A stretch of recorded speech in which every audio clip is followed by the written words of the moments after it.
سوال یہ پوچھا گیا ہے کہ پرانے مال کو نئے ریٹ کے ساتھ بیچنا یہ کیسا ہے؟ یعنی دکان کے اندر کوئی پرانی قیمت والی اشیاء پڑی ہیں اور بعد میں انہی اشیاء کی قیمت جو ہے وہ چینج ہوگی، تو کیا شخص ان کے اوپر ٹیگ کر کے یا ان کی وہ پرائس کو چینج کر کے نئی قیمت نئی پرائس کے ساتھ اس کو فروخت کر سکتا ہے یا نہیں؟ یہ سوال جو ہے پوچھا گیا ہے۔ تو اس کا جواب یہ ہے کہ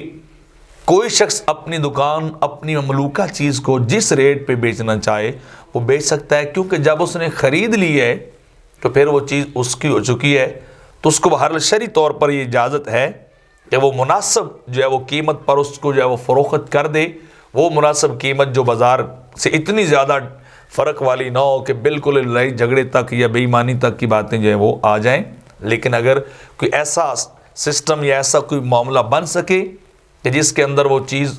آگے جو ہے فروخت کی جا سکے، ریٹ چاہے اس کا پرانا ہی ہو، تو یہ ایسا کرنا جو ہے وہ جائز ہے۔ لیکن فقہاء نے یہ بھی لکھا کہ ساتھ ساتھ یہ زیادہ مناسب ہے کہ انسان اس کو پھر پرانے ریٹ پہ بیچ دے، چونکہ المجلۃ الاحکام العدلیہ میں جو ہے وہ اسی طرح اس بات کو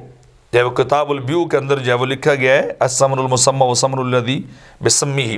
کہ وہ آدمی جو ہے وہ مطلب اس کو یہ حق بہرحال حاصل ہے، مملوکہ چیز کو بیچا جا سکتا ہے۔